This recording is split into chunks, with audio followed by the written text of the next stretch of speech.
함께 읽겠습니다. 이 남은 땅은 이러하니 블레셋 사람의 모든 지역과 그슬 족속의 모든 지역. 아멘. 기도하겠습니다. 하나님, 오늘도 주님의 은혜를 믿으며 간구하며 살아가고자 합니다. 하나님, 오늘 하루도 예수님이 우리 삶 가운데 전부가 되시며 나의 모든 것 되어주심을 믿으며 나아가는 오늘 하루가 되어질 수 있도록 하나님 복을 내려 주옵소서. 주께서 사랑하시는 믿음의 백성들이 이 새벽을 깨우고 주님 앞에 기도할 때 그 기도가 하나님 앞에 응답이 되게 하여 주시고 영광이 되게 하여 주옵소서. 오늘 우리에게 어떤 일이든지 예수님만이 나의 전부가 되어 그 길을 온전히 걸어가며 승리케 하여 주옵소서. 이 시간이 천번대로 드려진 예물과 또 범사에 감사하여 드려진 예물을 기뻐 받아 주옵시고 말씀을 나눌 때에 주님 우리와 함께하여 주시옵소서. 감사하고 거룩하신 예수 그리스도 이름으로 기도 올리옵나이다. 아멘. 맥체인 성경 읽기표는 우리 이제 12, 13, 14 이렇게 여호수아가 좀 두 장씩 이 부분이 좀 묶여 있는데 저는 좀 여호수아를 좀 이게 쭉 하고 싶어서 아마 이제 여호수아는 맥체인 성경 읽기표가 좀 끝나더라도 읽기상 끝나더라도 여호수아는 평일에 계속 쭉 나누도록 하겠습니다. 과거에 비해서 현대 사회는 참 다른 요소가 하나 있다면 삭막함입니다.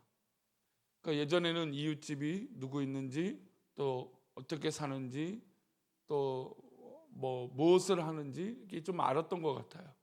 그리고 먹을 것이 생기거나 좀 여유가 생기면 옆 사람과 아니면 옆집과 또 앞집과 이렇게 나눠서 동네 어떤 그런 이 나눔이 있었다라고 할 수 있죠. 그러나 지금은 진짜 이 옆집이 누가 사는지 어떤 관계인지 전혀 알지 못하죠. 저도 이제 복도식 아파트에 살지만 11가구가 사는데 사실 한 2가구 정도 인사를 할까 말까입니다. 나머지는 잘 모르죠. 근데 이제 삭막하다라고 하면서 또 생각이 드는 건 뭐냐면 과거에 비해서 뭔가 책임져 줄 사람이 부족해지고 있는 것 같아요. 이기적인 것은 당연히 이기적이기도 하지만 그런 어떤 일이 생겼을 때 책임져야지 그런 게 없다는 거죠. 이제 가끔 우리 아파트에 이제 사이렌이 오작동을 할 때가 있습니다. 그러니까 오작동을 하면 이제 아무래도 집안에 있는 이 화재 경보기가 그 센서가 문제가 생긴 거죠. 그래서 오작동이니까 누군가 자기 집에 있는 어떤 불이 들어와 있다든지 센서에 아니면 뭔가 해결해야 되는데 이제 가끔 이제 새벽이나 밤에 울릴 때가 있어요. 그럼 이제 아무래도 경비에 하시는 분들이 퇴근한 이후거나 휴식 시간이어서 그거를 누군가 뭔가를 해야 되는데 아무도 그것을 나서지 않아요. 그러니까 막 오작동이 20분 30분째 되고 있는데 사이렌이 울리죠. 근데 집 바깥 나와 보는 사람들이 별로 없어요. 그러니까 예전에는 처음 오작동 있을 때는 진짜 불난가 보다 해서 막 뛰쳐나와서 봤는데 이제 오작동인가 좀 최근에 사람들이 느끼고 나서는 쳐다도 안 보는 거죠. 근데 문제는 누군가 아니면 본인 집이라도 좀 찾아보고 해결해야 되는데 전혀 그거에 대한 책임을 지는 사람들이 찾아보기 어렵다라는 겁니다. 불과 몇십 년 전만 하더라도 우리는 때로 전체 이익이라면 좀 헌신도 하고 희생도 하고 그런 것이 어떻게 보면 좀 당연했습니다. 그러나 최근에는 누군가 그런 개인적인 희생이나 누군가 그런 어떤 이익이 있을 때 누군가 헌신하고 수고하는 사람들을 찾아보기 어렵습니다. 최근에 TV를 보다가 짤막한 영상이 하나 뉴스에서 나왔는데 한 학생이 연로하신 그 할머니 이 자판에 있는 이 야채를 사지도 않을 거지만 좀 이렇게 도와드리고 싶어서 돈을 드리겠다고 하는데 할머니는 한 삭고 공짜는 안 된다고 이렇게 실랑이를 하는 장면이 영상이 누군가 찍어서 이제 올리게 됩니다. 사실 이제 과거에는 좀 더 그러지 않았을까 생각이 들어요. 근데 이제 이게 너무나 이제 희귀한 시대가 되니까 그 영상이 이제 올라가고 보니까 많은 사람들이 놀랍다. 이 학생이 이렇게 남을 돕고 이해하는 마음이 크다. 그래서 학교에 뭐 표창도 주는 것뿐만 아니라 어떤 사람은 독지가가 그 학생에게 장학금을 주겠다 막 이렇게 연락을 막 수십 통은 왔다는 얘기 듭니다. 과거에는 이런 일이 뭐 남을 돕고 남을 위해서 희생한다는 게 어렵지 않은데 좀 신기한 시대가 됐다라는 겁니다. 또 한 가지 그러면서 떠오르는 거 뭐냐면, 제가 요즘 가끔 이제 지하철을 타고 다닐 때가 있는데, 지하철이 요즘 최근에 생긴 건 임산부를 위한 자리입니다. 그러니까 핑크색으로 된 자리는 약자나 아니면 임산부를 배려해서 그 자리를 만들어 놓죠. 근데 가끔 보면 뭐 연세 드신 분이 가끔 뭐 앉아 계시면 힘드시니까 그럴 수 있는데 젊은 사람들이 그냥 앉아 있어요. 누가 봐도 이거는 양보하고 거기는 좀 웬만하면 앉지 말아야 될 텐데, 근데 양보도 하지도 않지만 앞에 임산부가 떡하니 서 있는데도 한참을 못 본 척하고 이렇게 가더라고요. 그러다 이제 분위기상 쎄해지니까 그때야 그 자리를 비켜주고 못 봤다는 식으로 그러더라고요. 애초부터 안 앉았으면 그럴 일이 없죠. 그러니까 뭔가 자기가 괜찮아 이래 버리면 희생이나 어떤 이런 것들을 전혀 하지 않는 시대가 돼서 참 안타까운 것 같습니다. 교회에서도 그런 모습이 보일 때 참 안타까운 그런 모습인 것 같아요. 왜 오늘 이런 얘기를 제가 길게 하냐면, 바로 여호수아가 이제 정복 전쟁을 마무리하는 이때, 그리고 이제 제비 뽑아서 땅들을 분배하는데 정복한 지역이 있었지만 아직 정복하지 못한 지역이 남아 있었습니다. 그러니까 하지 못한 땅이 남았다는 건 앞으로 어떻게 하라는 걸까요? 정복을 하라는 거죠. 근데 이제 오랜 떠돌이 생활과 정복 전쟁으로 인해서 지치고 피곤해졌다는 겁니다. 근데 사실 오히려 이때 그 사람과 어떻게 보면 좀 이스라엘 민족의 지파의 가치가 나타나는 거죠. 오히려 희생하고 내가 하겠습니다. 갈렙처럼 유다의 산지들을 이 산지를 내게 주소서 이렇게 고백하면 좋겠는데 그러지 못하는 게 사실은 현실이었다는 겁니다. 우리 2절 말씀을 한번 볼까요? 이 남은 땅은 이러하니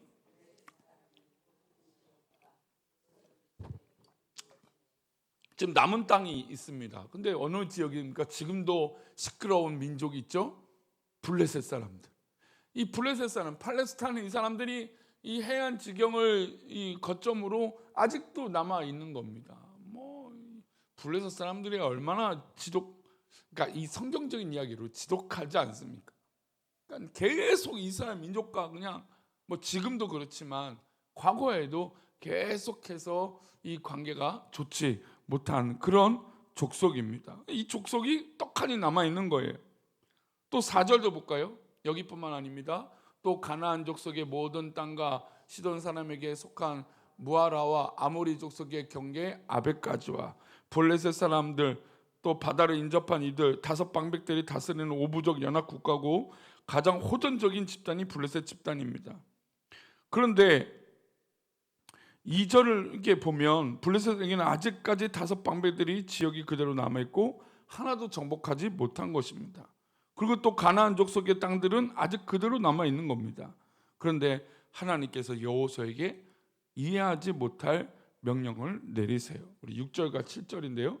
함께 읽겠습니다. 또 레바논에서부터 미스로바마임까지 산지의 모든 주민 곧 모든 시돈 사람의 땅이라. 내가 그들을 이스라엘 자손 앞에서 쫓아내리니 너는 내가 명령한 대로 그 땅을 이스라엘에게 분배하여 기업이 되게 하되 너는 이 땅 9지파와 므낫세 반지파에게 나누어 기업이 되게 하라 하셨더라. 이미 하나님께서 요단강 동편에서 2지파 반에게 땅을 나눠 주셨습니다. 이제는 요단강 서쪽에 9지파와 이 므낫세 반지파가 땅을 차지하고 분배해야 됩니다. 그런데 문제는 어떤 거예요? 아직 정복하지 못한 땅이 남아 있다라는 겁니다. 그러니까 이 땅을 포함해서 분배를 하라는 것이었죠. 그런데 지도자 입장에서 모두 다 정복하고 깨끗한 상태로 나눠주면 아무래도 이스라엘 사람들이 불만이 없었을 거 아닙니까? 근데 걱정이 되는 거예요. 여호수아 입장에서도. 이 지금 정복한 땅이 아니라 정복하지 못한 땅을 차지하는 이 지파는 그게 얼마나 나한테 잔소리를 할까? 그렇지 않겠습니까? 우리 목자들도 만약에 이런 일이 있는데 제가 만약에 하지 않는 일만 떡하니 한 목장을 허락했다 보세요. 아마 목자가 저를 잡아먹진 않겠지만, 예? 그러니까 불공평하다고 생각하지 않겠습니까? 누구나 그렇죠. 저도 그렇게 하고 싶지는 않을 것 같아요. 근데 지금 하나님께서 그렇게 명령을 하셨단 말이죠. 아직 정복하지 않고 지금 이 전쟁을 치르지 않은 이 지역이 남아 있는데 이 지역을 그대로 지금 분배를 하도록 하셨다는 겁니다.